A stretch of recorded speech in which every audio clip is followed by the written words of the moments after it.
The whispers followed Daisy Dawson through the dusty streets of Kingman, Arizona territory, like a persistent shadow.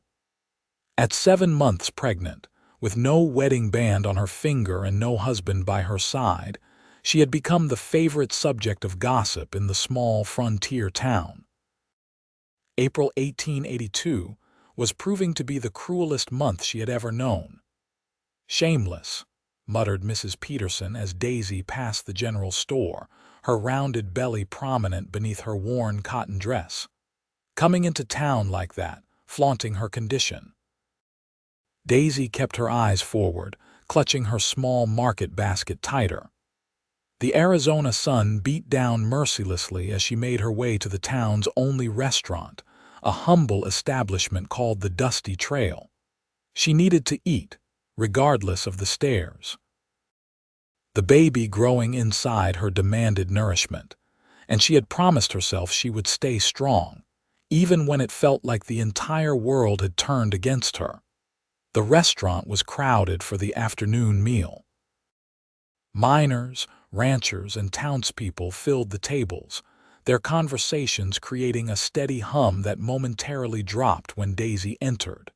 She hesitated in the doorway, feeling the weight of dozens of eyes upon her. "Well, if it ain't Miss Dawson," came a sneering voice from the corner. Sam Wilkins, a local ranch hand known for his loose tongue and quick temper, leaned back in his chair. "Dining alone again, are we? Or should I say dining for two?" A few chuckles rippled through the room. Daisy's cheeks burned as she stepped toward the only empty table, a small one tucked against the wall. She lowered herself carefully into the chair, ignoring the continued stares and whispers. "Wonder who the father is," she heard someone say, not quite under their breath. "Probably don't know herself," came another voice, followed by more laughter. Daisy stared down at the worn wooden tabletop, fighting back tears. She had known coming to Kingman would be difficult, but she hadn't anticipated the cruelty. Back home in St. Louis, her condition would have meant permanent disgrace, but at least she could have hidden away in shame. Here, trying to make a new start, she was exposed and vulnerable. "Excuse me, madam." Daisy looked up to find a tall man standing beside her table. His face was partially shadowed by the brim of his Stetson, but she could see he had kind blue eyes set in a sun-weathered face. A cowboy, by the look of him, dusty boots, worn denim, and a faded red bandana around his neck. "This seat taken?" he asked, gesturing to the empty chair across from her. Before she could answer, Sam Wilkins called out from across the room. "Careful there, cowboy. You sit with her. Folks might think you're responsible for her condition." More laughter erupted. The cowboy didn't turn around. He kept his eyes fixed on Daisy, waiting for her response. Something about his steady gaze gave her comfort. "No, it's not taken," she said quietly. He nodded and sat down, removing his hat to reveal thick, sandy brown hair. He placed the hat on the empty chair beside him and folded his hands on the table. "Name's Kyle Nash," he said, his voice low and steady. "Just rode in from the Double Bar Ranch south of here." "Daisy Dawson," she replied, still uncertain why this stranger had chosen to join her. "Hey, Nash," Wilkins called again. "You sure you want to keep company with—" Kyle turned his head slightly, his expression unchanged but something in his posture silencing the other man mid-sentence. When he turned back to Daisy, his eyes were gentle again. "Don't mind them," he said softly. "People talk when they've got nothing better to do." Daisy nodded, grateful but still guarded. "You don't have to sit here, Mr. Nash. I'm used to being alone." Kyle leaned forward slightly. "You're not alone," he said, his voice so quiet that only she could hear. "Not anymore." Something in his words, the simple kindness behind them, made Daisy's carefully constructed walls begin to crumble. For the first time since arriving in Kingman 2 months ago, someone was looking at her as a person, not as a scandal. "What brings you to Kingman?" Miss Dawson?" he asked, signaling to the waitress for coffee. Daisy hesitated, unsure how much to reveal. "A fresh start," she finally said. "I'm opening a dressmaking shop. I have rooms above it where I'll live." A dressmaker. That's a useful skill in these parts. Not many fine dressmakers between here and Prescott. The waitress brought coffee for Kyle and tea for Daisy, along with 2 plates of the day's special beef stew with biscuits. Daisy hadn't ordered yet, but she realized the cowboy must have taken care of it when he signaled the waitress.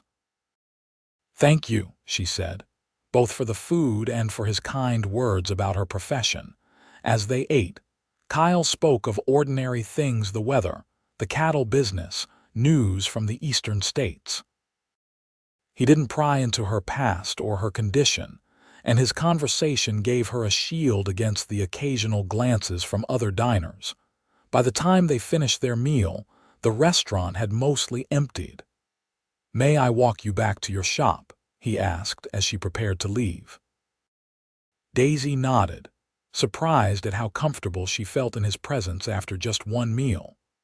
Outside, the afternoon had cooled slightly, but dust still swirled in the street as they walked side by side toward the small storefront Daisy had rented on a side street.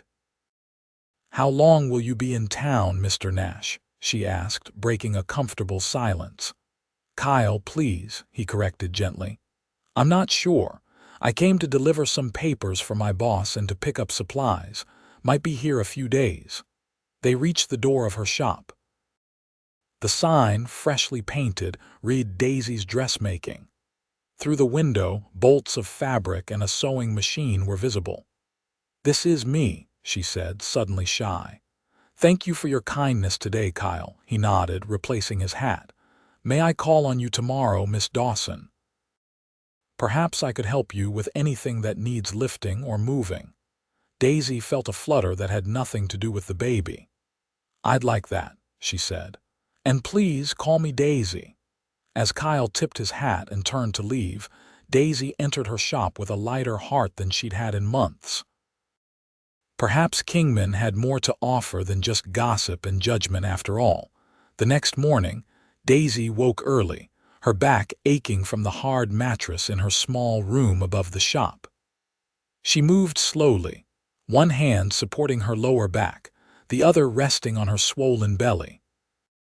The baby was active today, kicking and rolling as she dressed in one of her few remaining dresses that still fit. She had just finished arranging her workspace downstairs when a knock came at the door. Kyle stood outside, hat in hand, looking freshly shaved and wearing a clean shirt. "Good morning," he said, a slight smile warming his features. "I brought you something." He held out a small package wrapped in brown paper. Inside was a jar of honey and a loaf of fresh bread. "Mrs. Tompkins at the boarding house bakes the best bread in the territory," he explained. "Thought you might enjoy it." Daisy was touched by the simple gesture. "Thank you. Would you like some tea to go with it?" They sat at her small work table, sharing bread and honey while morning light streamed through the shop windows. Kyle asked about her plans for the business, listening intently as she described her training as a seamstress in St. Louis and her hope to build a clientele in Kingman. "It won't be easy," she admitted. "Not many ladies want to patronize a woman in my situation." She placed a protective hand over her belly. Kyle's expression remained unchanged. "People's memories are shorter than they think. Once they see the quality of your work, they'll come around. You have more faith in human nature than I do," Daisy said with a sad smile. "Not faith in everyone," Kyle replied, "but I believe in giving folks a chance to do the right thing." As they talked, Daisy found herself relaxing. There was something solid about Kyle Nash, a steadiness that made her feel secure for the first time in months. "Tell me about your ranch," she prompted, wanting to hear more about him. "The double bar isn't mine," Kyle clarified. "I work for Mr. Barton, the owner. Been there almost 3 years now. It's good work if hard. We run about 2,000 head of cattle on 30,000 acres. That sounds like a big operation. Kyle nodded. One of the biggest in the territory. I'm head foreman now, which means less time riding the range and more time managing the other hands. Not what I expected when I came west, but it suits me. Where did you come from originally? Daisy asked. A shadow seemed to cross Kyle's face briefly. Pennsylvania, left after the war, seemed like a good time for a fresh start. Something in his tone told Daisy not to press further. They all had pasts they didn't wish to discuss. I should get to my errands, Kyle said, standing. But I wondered if you'd allow me to take you to supper tonight. There's a decent place on the north side of town, quieter than the dusty trail. Daisy hesitated. Being seen at dinner with Kyle 2 days in a row would certainly start more gossip. But the prospect of another meal in his company was too appealing to refuse. I'd like that, she said. He returned at 6, and they walked together through town. Daisy was acutely aware of the stairs, but Kyle's presence beside her made them easier to bear. The restaurant was indeed quieter, a small place run by a Chinese family that served simple but delicious food. Over bowls of savory noodle soup, Daisy found herself speaking more openly than she had with anyone in months. She told Kyle about growing up in St. Louis, about learning dressmaking from her mother, about her dreams of having her own shop someday. And now you do, Kyle observed. You made it happen. Daisy smiled, though it didn't quite reach her eyes. Not exactly how I planned it, but yes. After dinner, Kyle walked her back to her shop. The spring evening was mild, with stars appearing in the darkening sky above. They walked slowly, Daisy's hand resting lightly on Kyle's arm for support. Will you be at the shop tomorrow? He asked as they reached her door. Yes, I'll be working on some display pieces. I need to show what I can do to attract customers. Then I'll stop by, Kyle promised. I'm still in town for a few more days at least. He tipped his hat and bid her good night. Daisy watched him walk away, a tall figure disappearing into the gathering darkness. Only when he was gone did she realize she had been smiling. The next morning brought Daisy's first potential customer. Mrs. Henderson, the banker's wife, entered the shop with obvious reluctance, glancing around as if afraid to be seen inside. I heard you're a dressmaker, she said without preamble. Yes, madam, Daisy replied, trying to appear professional despite the woman's clear discomfort. I trained in St. Louis with Madame Laurent. Mrs. Henderson raised an eyebrow. Madame Laurent, her work is well regarded. I was her assistant for 3 years, Daisy said, gaining confidence. Would you like to see some samples of my work?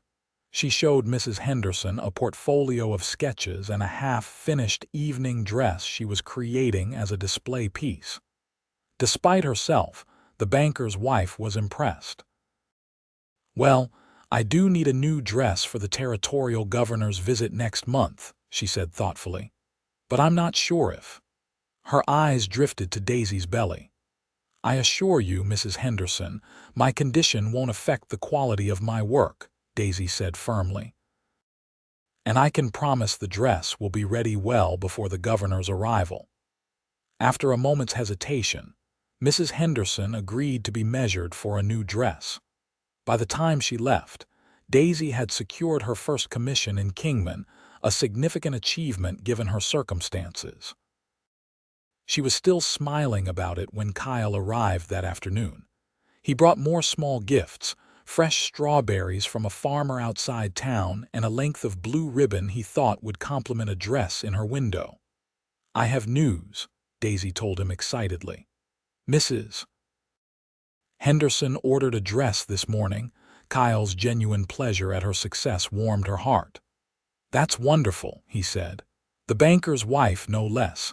That should help bring others in. She was hesitant at first, Daisy admitted, but once she saw my work she seemed to forget about. She gestured to her rounded figure. Your work should speak for itself, Kyle said simply. And it clearly does. They spent the afternoon together, Kyle helping Daisy rearrange some of the heavier furniture in the shop to make better use of the space. When he reached up to hang a sign in the window, Daisy noticed a scar running along his forearm, disappearing under his rolled-up sleeve. "War wound?" she asked softly. Kyle glanced at his arm, then nodded. "Anti-edem," he said, his voice suddenly distant. "I was 19. Daisy didn't press further. Instead, she offered him tea, and they sat in comfortable silence as the afternoon light slanted through the windows. "Would you tell me about the father?" Kyle asked suddenly, his voice gentle. "Of your baby, I mean. You don't have to, of course." Daisy looked down at her hands, folded over her belly. She had been expecting this question eventually. "His name was William," she said quietly. "William Hayes. He was a lawyer in St. Louis. We were to be married, but—" She paused, gathering her courage. "He died of pneumonia 3 months ago, just after we learned about the baby." Kyle's expression softened with genuine sympathy. "I'm sorry, Daisy. We hadn't announced our engagement yet," she continued. "His family, they're very prominent in St. Louis society. When they learned I was carrying his child, they offered me money to go away, to avoid scandal." "And you took it," Kyle observed, not judgmentally. Daisy nodded. "I used it to come west to start over. I couldn't stay there, facing their contempt every day, raising a child they viewed as a mistake." "It wasn't a mistake," Kyle said firmly. "No child is a mistake." His conviction brought tears to Daisy's eyes. "Thank you for saying that." Kyle reached across the table and briefly covered her hand with his. "It's just the truth." That evening, they dined together again, establishing a pattern that would continue over the next several days. Each morning, Kyle would handle his business in town while Daisy worked in her shop. In the afternoons, he would visit, sometimes helping with small tasks, other times simply sitting with her while she sewed. Each evening, they would share a meal, talking about everything and nothing. Word spread through Kingman about the cowboy who had befriended the pregnant dressmaker. Some gossip continued, but increasingly it was overshadowed by other news. Mrs. Henderson's glowing review of Daisy's skills, Kyle's respectful behavior, the quality of work displayed in the shop window. 5 days after they first met, Kyle arrived at the shop with a serious expression. "I have to return to the ranch tomorrow," he said without preamble. "Mr. Barton's sending a cattle drive to Prescott, and I need to oversee the preparations."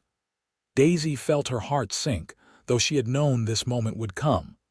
"Of course," she said, trying to keep her voice steady. "You have responsibilities."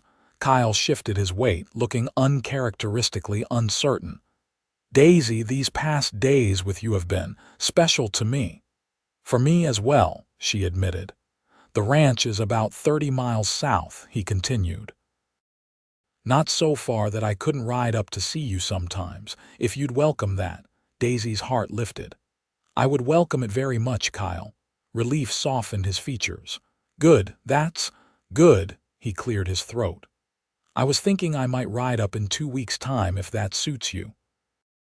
"It suits me perfectly," Daisy said, smiling despite the sadness of his imminent departure. That night, their dinner had a bittersweet quality. When Kyle walked her back to her shop, he lingered at the door longer than usual.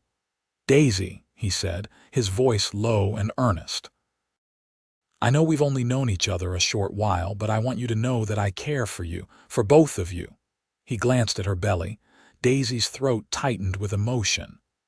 "I care for you too, Kyle, more than I thought possible so quickly." He took her hand gently, raising it to his lips for a brief, respectful kiss. "I'll be back in 2 weeks. But if you need anything before then, anything at all, you send word to the Double Bar Ranch, and I'll come." "I'll be fine," she assured him, though the prospect of facing Kingman without his steady presence was daunting. "I know you will," he said with a smile. "You're the strongest woman I've ever met." The following morning, Kyle stopped by the shop one last time before heading south. He brought Daisy a small wooden box. "Just some things I thought might be useful," he said, almost shy. Inside, Daisy found baby items: a soft knitted blanket, a tiny cap, a rattle carved from smooth wood. Simple gifts, but thoughtful ones that brought tears to her eyes. "Kyle, these are wonderful," she whispered. "Thank you." "I'll see you soon," he promised, and then he was gone, leaving Daisy with the memory of his kind eyes and the promise of his return. The 2 weeks that followed were busy ones for Daisy. Word of her skill had indeed spread, and she found herself with several commissions, including a wedding dress for a miner's daughter and 3 new dresses for the mayor's wife. The work kept her hands occupied and her mind from dwelling too much on Kyle's absence. Mrs. Henderson's dress was completed first, and the banker's wife was so pleased with the result that she ordered 2 more garments and recommended Daisy to her friends. Slowly, the hostile stares in town began to give way to nods of recognition, even respectful greetings. 14 days after Kyle's departure, Daisy found herself watching the road south with increasing anticipation. When the familiar figure appeared on horseback in the late afternoon, she felt a surge of joy that surprised her with its intensity. Kyle looked tired and dust-covered from his journey, but his eyes lit up when he saw her waiting outside her shop. He dismounted quickly, securing his horse to the hitching post. "Daisy," he said, his voice warm with affection, "you're a sight for sore eyes." "So are you," she replied honestly. "Come inside. You must be thirsty after your ride." Over tea, Kyle told her about life at the ranch, the cattle drive preparations, a new foal born to his favorite mare, the endless tasks that filled his days. Daisy, in turn, shared news of her growing business and the gradual thawing of Kingman's attitude toward her. "I brought something for you," Kyle said, reaching into his saddlebag. He produced a book, a collection of poetry by Longfellow. "I thought you might enjoy reading it in the evenings." The thoughtfulness of the gift touched Daisy deeply. "Do you like poetry, Kyle?" A slight flush colored his weathered cheeks. "My mother taught school before she married. She loved Longfellow, used to read to us children every night." That evening they walked together through Kingman, no longer drawing quite as many stares as before. At the small Chinese restaurant, the owner greeted them like old friends, showing them to their table near the back. Over dinner, Kyle grew more serious. "Daisy, there's something I need to tell you," her heart caught in her throat. "Yes. Mr. Barton has asked me to represent him at a livestock auction in Tucson next month. I'll be gone for about 3 weeks." He hesitated. "It would mean I wouldn't be here when the baby comes," Daisy finished for him. Her due date was approximately 5 weeks away, though the doctor had warned that first babies sometimes arrived early. Kyle nodded, clearly troubled. "I tried to suggest someone else go, but it's an important auction for the ranch's future. Mr. Barton trusts me to make the right purchases." "You have to go," Daisy said, understanding the obligations of his position. "Don't worry about me. Dr. Wilson says everything looks normal, and Mrs. Thompson from the bakery has offered to help when the time comes." Kyle still looked concerned. "If I could change the timing, I would." "I know," she said softly, "but you'll be back soon after and you'll meet the baby then." His expression changed subtly at her words, a look she couldn't quite interpret crossing his face. "Yes," he said after a moment, "I'll be back as soon as I can." Kyle stayed in Kingman for 3 days before he had to return to the double bar. Each day, he spent every available moment with Daisy, helping her in the shop, accompanying her on walks, sharing meals and conversation. On his last evening, they sat together on the small bench outside her shop, watching the sunset paint the Arizona sky in spectacular colors. "I wish I didn't have to leave," Kyle said, breaking a comfortable silence. "I know," Daisy replied, "but you'll be back before you know it." He turned slightly to face her. "Daisy, I've been thinking a lot about the future, about what I want." Her heart began to beat faster. "And what is that?" "I want to be with you," he said simply. "I know it's fast, and I know your situation is complicated. But these past weeks, getting to know you, I've never felt this way about anyone before." Daisy's throat tightened with emotion. "Kyle, you don't need to say anything now," he interrupted gently. "I just wanted you to know how I feel before I leave. When I come back from Tucson, we can talk more about what might be possible for us." She nodded, unable to trust her voice. Kyle reached out slowly and took her hand, his calloused fingers warm against her skin. They sat like that until the stars came out, hand in hand, contemplating a future neither had anticipated. The following morning, their goodbye was bittersweet. Kyle promised to return as soon as the auction business was completed, hopefully before the baby's arrival, but certainly not long after. Daisy watched him ride away with a mixture of sadness and hope. The next 3 weeks passed both quickly and slowly for Daisy. Her business continued to flourish, keeping her busy during the day. At night, she would read from Kyle's book of poetry, finding comfort in the beautiful words and in thoughts of him. Her pregnancy advanced, the baby growing more active as the birth approached. Dr. Wilson visited weekly now, assuring her that everything was progressing normally. 22 days after Kyle's departure for Tucson, Daisy woke in the pre-dawn hours to a sharp pain that took her breath away. By the time the sun rose, there was no doubt the baby was coming, nearly 2 weeks earlier than expected. Mrs. Thompson, true to her word, came quickly when summoned and sent for the doctor. The labor progressed steadily throughout the morning with pains that grew increasingly intense. By mid-afternoon, Daisy was exhausted, her strength flagging. "You're doing wonderfully," Dr. Wilson encouraged her. "Not much longer now." "I wish Kyle was here," Daisy whispered during a brief respite between contractions. Mrs. Thompson patted her hand. "Men are useless at births anyway, dear. Better he's not pacing outside driving us all to distraction." As the sun began to set, Daisy's labor reached its peak. With a final, tremendous effort that seemed to consume her last reserves of strength, she brought her child into the world, a healthy boy with a strong cry and a shock of dark hair. "A fine son, Miss Dawson, Doctor," Wilson said, placing the swaddled infant in her arms after the necessary cleaning and examination. "Perfect in every way." Daisy gazed down at her son's tiny face, overcome with a love so powerful it brought tears to her eyes. "William," she whispered, naming him for the father he would never know. William Kyle Dawson. The days that followed were a blur of exhaustion, joy, and adjustment to motherhood. Young William proved to be a good-natured baby, nursing well and sleeping for decent stretches. Word spread quickly through Kingman about the birth, and to Daisy's surprise, several women from town brought small gifts and offers of help, including Mrs. Henderson and the mayor's wife. "Beautiful boy," Mrs. Henderson said, peering at the sleeping infant. "You did well, Miss Dawson." A week after William's birth, Daisy was seated in a rocking chair by the window, the baby asleep in her arms, when she spotted a rider approaching from the south. Her heart leapt as she recognized Kyle's distinctive posture in the saddle. He had returned.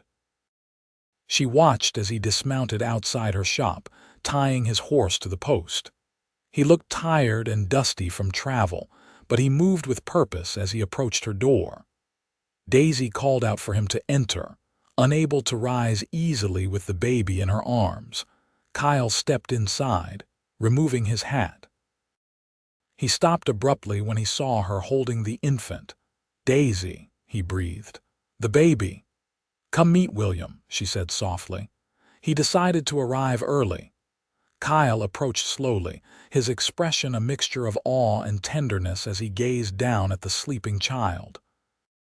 "He's perfect," he whispered. "Just perfect. Would you like to hold him?" Kyle looked momentarily terrified, but he nodded. Daisy carefully transferred the swaddled infant to his arms, showing him how to support the baby's head. Kyle stood frozen for a moment, clearly afraid of doing something wrong, but then young William opened his eyes and gazed up at the cowboy, and something seemed to shift in Kyle's expression. "Hello there, little one," he murmured. "I'm very pleased to meet you." Watching Kyle hold her son, Daisy felt a certainty settle over her.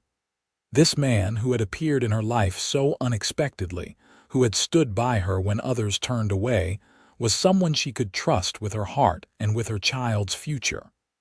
How was Tucson? She asked after a while when Kyle had carefully returned William to her arms. "Successful," he said. "Mr. Barton got the breeding stock he wanted and at a good price." He hesitated. "But that's not the only business I took care of while I was there." Daisy looked at him questioningly. Kyle reached into his pocket and withdrew a small leather pouch. "I had a long time to think on the journey," he said, his voice low and earnest. "About what I want, about what kind of future I hope for." He opened the pouch and tipped the contents into his palm, a simple gold ring with a small pearl set in the center. "Daisy," he said, kneeling beside her chair. "I know we've known each other only a short time, and I know you're still healing from the loss of William's father, but I love you. I love you both, and if you'll have me, I want to spend my life caring for you and William." Tears filled Daisy's eyes. "Kyle, are you sure? Taking on another man's child?" "He's not another man's child to me," Kyle interrupted gently. "He's your son. And if you'll marry me, I'd be honored to be his father in every way that matters." Daisy looked from the sincere face of the man kneeling before her to the peaceful face of her sleeping son. "Yes," she whispered. "Yes, I'll marry you, Kyle." His face broke into a smile of such joy that it took her breath away.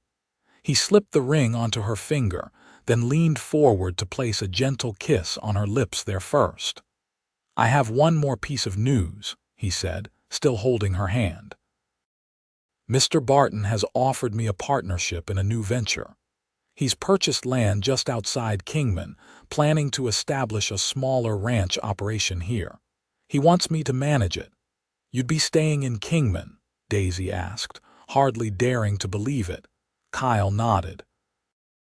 "I'd have a house on the property, nothing fancy, but solid. Room for a family to grow." He glanced meaningfully at William. "I'd be close enough to town for you to continue your business if you wish, or you could work from home, taking special commissions." "It sounds perfect," Daisy said, overwhelmed by how quickly her life was changing this time for the better. They were married 2 weeks later in Kingman's small church. The ceremony was simple but well attended. To Daisy's surprise, many townspeople came to wish them well, including some who had once whispered behind her back. Mrs. Henderson had made a special point of organizing a small reception, effectively signaling her social approval of the union. "You look beautiful," Kyle whispered as they stood together greeting guests. Daisy wore a cream-colored dress she had made herself, with William cradled in one arm. "I'm happy," she replied simply. "Happier than I ever thought I could be again."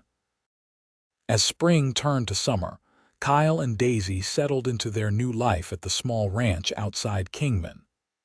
The house, as Kyle had said, was modest but solid, a 2-bedroom structure with a wide porch and good views of the surrounding landscape.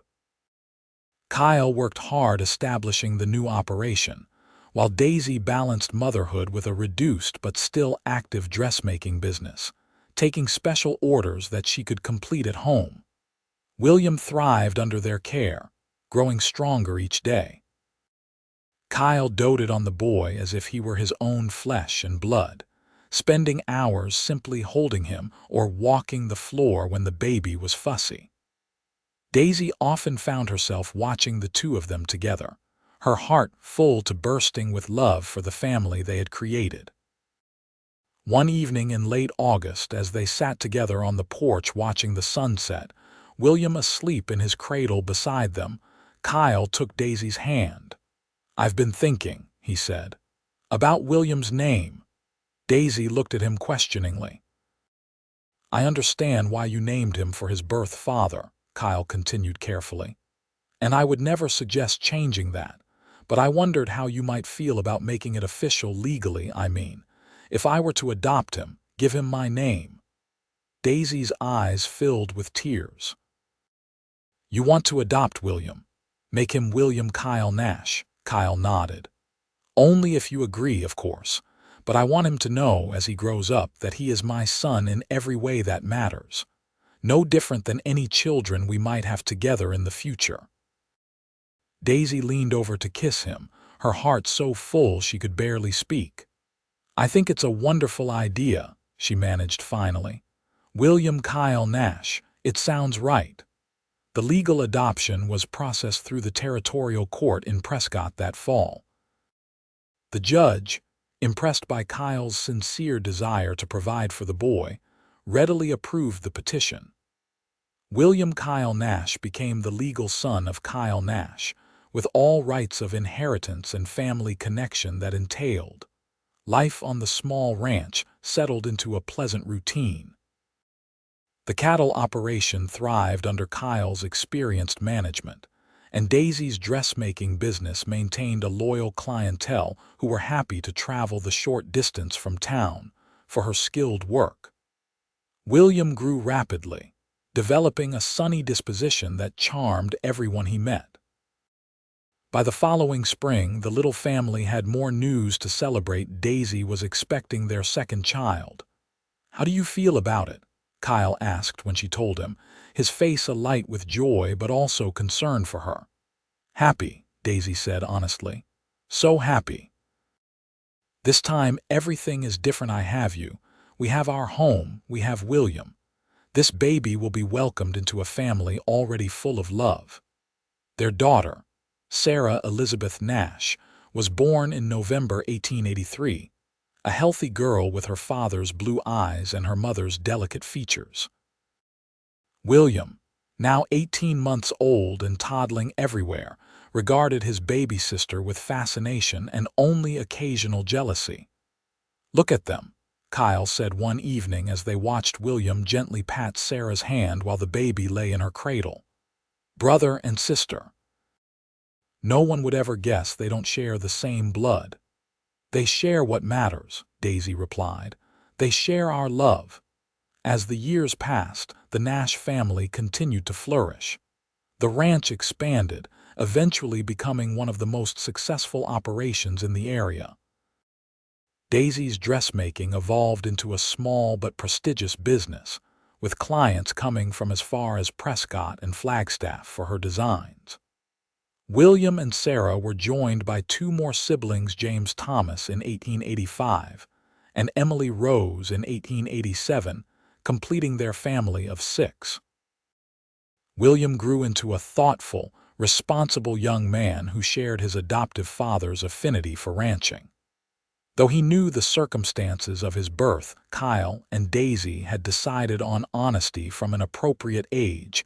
He never doubted his place in the family or his father's love. By the time he was 16, he was Kyle's right hand on the ranch, learning every aspect of the business with an eye toward eventually taking over.